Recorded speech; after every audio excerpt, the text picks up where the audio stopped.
Namaskar. Apologies for the slight delay in start. We had some technical difficulties and we had to work through that. Now, Sridhar Chityala joins us. A lot of breaking information. We want to try and help you see the clear picture amidst all this rabble rousing that is going on. Trump has also given a way out for many countries on how to get out of this tariff problem.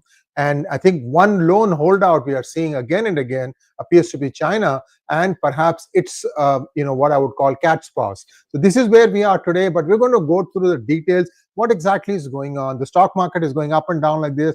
Is this going to settle down or is it going to plunge? All this stuff and more. Let's welcome Sridhar Chityala ji. Namaskar and welcome to P Guru's channel, sir. How are you? Namaskar. Good morning to you or good evening to you, wherever you are. Wonderful to be back, and there's lots of stuff going on, Sriji. So, sir, I just want to set the stage here. Viewers, we just have two slides, okay? And just going to go through 5 or 6 points and then we will wrap this thing up. First thing is, China is a lone holdout in this. And take it away, sir. These are the bullet points that we came up with. Yeah. Well, I think that China remains steadfast and it increased the tariffs on United States. So the tariffs actually kicked in from yesterday on Chinese goods coming into United States and probably vice versa. I think it's around 104% right now. And Scotty Bessent has basically stated that China was wrong and is wrong in trying to lift its tariff rates up against the United States. And it is playing on a losing hand. Well, that's his perspective. So markets that initially went up yesterday, trickled down by the time we reached end of day. And the treasuries moved past 4.25. Right now, it's around 4.3, 4.4%. And that is reflecting that the treasury rates are going to remain high because of looming inflation, which is what most of the economists are kind of predicting, including Jamie Dimon restating today in his interview that the tariffs are inflationary and may stall economic growth, and probably rather than interest rate cuts may see an interest rate hike. That's very much factored in. Remember, yesterday the rates went below 4%. Today the rates are up past the 4% mark. Across the world, the volatility is felt in the markets, not knowing the exact consequences that is going to flow in as a result of this impasse on the tariff agenda, most notably between the United States and China. Quite a few nations have come forward to negotiate the deal with President Trump, including Japan, Korea, Taiwan, Vietnam, EU, India, etc., saying that the only way out of this impasse is negotiation. Art Laffer, who's one of the Reagan economic advisors, and few others who are on the Republican side of the aisle, only few, stating that basically saying the tariffs are good because it will break the impasse on the so-called trade flows that are really not adhering to the WTO standards, and the tariffs will help to regain the momentum, at least on the United States side. This is some of the economists, but we'll cover the strategic aspects of it at the end of this kind of discussion as we move forward with these slides. The next set of slides, G. That's all we have, sir. You just had 7 bullet points. Okay. I have a few questions. If we are done with this part, sir, on the oil prices, now they are at 57. Last time we talked about that 62 or something like that. Now we are at 57. Again, it could be one or the other crudes. Point I'm trying to make is that the world is seeing a drop in demand. Otherwise, the futures oil, we're always looking at futures price of oil, not today's price, always futures price, and it is seeing a drop in demand. Now let's keep that thing on one side. That is deflationary, isn't it? It's not inflationary. At least that way we can say oil prices dropping. No, I think the oil prices dropping is a reflection of two important sentiments. One sentiment that is that there is economic contraction. We touched on this, right now as we speak. Global economic growth is expected to contract somewhere close to about 100 to 120 basis points, from 3% to less than 2%. And the US economic GDP is expected to contract by at least 70 basis points to 80 basis points, going from around 2.4, 2.5 to less than 2%. Obviously, when you have economic headwinds, one of the consequences of that is the energy prices, because there is going to be less consumption of that oil. So I won't use the word deflationary, but I use the word contraction in prices. So this is what the markets are factoring in. You need to sell what you have. You do not want to kind of keep piling up. So the futures contract is saying we have X amount of supply right now. So how do we kind of lock those at prices that are attractive for people to the potential importers to buy in? So that's the kind of rationale, the way we look at it, Sriji.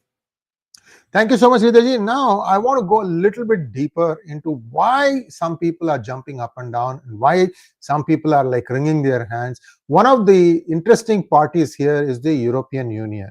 We know the EU doesn't have any teeth. It doesn't have any bite. I mean, no, it can't buy. It can only say that we support this. So they said we are for 0-0. But then EU also has been doing some other strange things. Sridharji, talk to us. How realistic is the EU stand on anything? Well, I think there are three important aspects that surrounds EU's rhetoric. First and foremost, it doesn't want to stay quiet on the sidelines. It needs a position so that it can come to negotiating table to come to an agreement. So therefore, it's not that the EU tariffs are significantly high. They're around the 40% mark. So I think that they're saying, if you are going to impose, then we are going to impose taxes. So that is I think it's a negotiating position. Eventually, they would yield, which is a win-win situation between United States and EU. But the most important underlying point here is that United States is saying NATO is not free. You have to pay for it. And United States is very strong about it because it's an expense item on the INR, or the balance sheet of the US government. So always pay for use has been Trump's policy. So this is the kind of the latent agenda which is sitting within the minds of because most of the EU economies are on deficits. They have debt and they have no ability to finance NATO. They have been having a free ride, if I have to use the word, in terms of US funding the NATO forces in EU. So they're saying there's no more free ride. I think the third which is already at play, is access to markets. Okay. This is one of the most important strategic agendas of President Trump. It's not about just simply tariffs on imports, but it is about access to markets. Many of the markets are protected. For example, agro is protected in EU. Japan, rice exports into Japan are protected. So many of the countries, while on one hand they talk about free trade, they have basically protected their markets from attempted access by United States into these markets. So he's really going after access to the markets to drive exports. So this is one kind of specific agenda that Trump has in his mind. And so to that extent, Sriji, a change has occurred over the last 24 hours. Now, Scotty Bessent and his deputy, the United States Treasury Secretary, is now negotiating. He has been tasked with next 3 months, April, May, June, to basically negotiate with these countries on both tariffs and access to markets, and which in turn will bring about the balance between exports and imports and reduce the trade deficit, which is very critical because everybody keeps blaming US debt. But what's the kind of the revenues that the United States can generate, and how do you kind of offset some of the debt that is on the balance sheet? So this is a new development that has happened, and this is the reason why people are waiting. The United States has not jumped at 50 countries coming to its doorstep and saying, I want to negotiate, but they are trying to get a holistic picture from a negotiation point of view. And this announcement of Scotty Bessent is very interesting within the context of his cabinet. Thank you so much, Sridharji. Now let's come to India specifically. First, it said that there will be no tariffs on pharma. Yesterday, Trump said that there could be tariffs on pharma. And again, I think it is tied with India's reluctance to accept agri imports. This is how I read it. I could be wrong, Sridharji. You know both sides just like I do. So, lay it out for us. Why now the statement that the pharma also could be tariffed? Well, I think that I don't know whether we have projected at a very, very important chart, which is namely United States believes United States is a very good ally for it to export or import. United States to export more stuff into India to offset the trade deficit. I think we covered gas. If you take a look at the chart, the amount of oil or the petrol that is being imported from Russia has skyrocketed post the Russia-Ukraine war. So he's saying, you got plenty of dough. Why not you direct the dough to us? I have exempted the services. I've exempted the services coming out of India from any kind of tariffs, and which benefits your country. There's a $55 billion to $60 billion FDI flowing into India from United States. He's asking, what is it that I'm getting in return? So for the US people to benefit by virtue of this trade. Clearly, defense is one area. They have already tied up few things, but I think they want a couple of more markets to open for US to access and bring the tariffs down. I believe that Modi will yield, and there would be a viable equilibrium between the two countries to continue to sustain and do the trade strategy. So I want to make sure that I heard you right, Sridharji. So what you're saying is services from India are not being tariffed right now, meaning like software exports? No. Sir, why don't I see Infi board dancing on the streets, sir? They should be dancing up and down on the streets. Or they should all be dancing up and down the streets, because the services sector is right now exempted. Very, very interesting, sir. Let's take a couple of questions. They have been exempted for quite a few years, Sriji. The whole industry kind of jumped up. The two important things that I want to cover before we take the Q&A. Yeah. So what is the macro strategy that Trump is looking at? Okay, what is the macro strategy? Everybody looks at it from the eyes or from the lens of tariffs. Now he's looking at three things. Okay, he is looking at three important things. One is access to markets so US can export more. But people have been foolhardy to think he wants, what you call low labor cost producing items such as your Nike shoes or textiles, clothes. No, he doesn't want any of them to move back into the United States. He is saying, I have things that you need, and why not you take it from me? Number one. And number two, why not you give me access to markets in certain specific areas? Right? So that is number two. Okay. So therefore, from access to markets and bringing about parity between trade imbalances while they are dispensing the same money with other countries is the bone of contention between Trump administration and countries which are running huge trade surpluses with United States. Number one point. Number two point, which is equally important, is there is a strategic play here from United States. We, United States, he says, have put zillions of dollars FDI, foreign direct investment, into many of your countries. What is it that you are doing? This is looking at people like Saudi Arabia, Taiwan, and some of the other nations which are have a burgeoning balance sheet. Yeah. Well, China he excludes because there's a bigger negotiation with China. We'll probably cover in another session. There's a much wider discussion around China. That's a separate session by itself, what he is doing with China related to the other nations. So number 2 point is, which is, where's the investments coming from your country into United States to build industries here? For example, Japan is steel. Okay, that's a very, very high, highly capital intensive, and steel is required. And we have steel factories. It's not for the purpose of export. It's for the purpose of consumption and reducing the imports. So I think that's one of the areas. The other area is semiconductors. Semiconductor is asking Taiwan, you want to go and build factories in China? You want to go build factories in other parts of the world? You please come. A lot of the semiconductor fab engineering stuff was, once upon a time, you're from the industry, how much of fabs we had in United States? Most of them were migrated to Taiwan. They were the biggest beneficiary. So what's the capital that you're putting in a very important industry, which is of significance to us? So I think that's the second kind of within the investments to come in. And with, as far as Saudis are concerned, you have a huge kind of, trade surplus. We are one of the biggest, importers from you. So what is the capital investment that you are going to give to build and capabilities and industries within United States? You have to look back at the last kind of 8 to 12 years.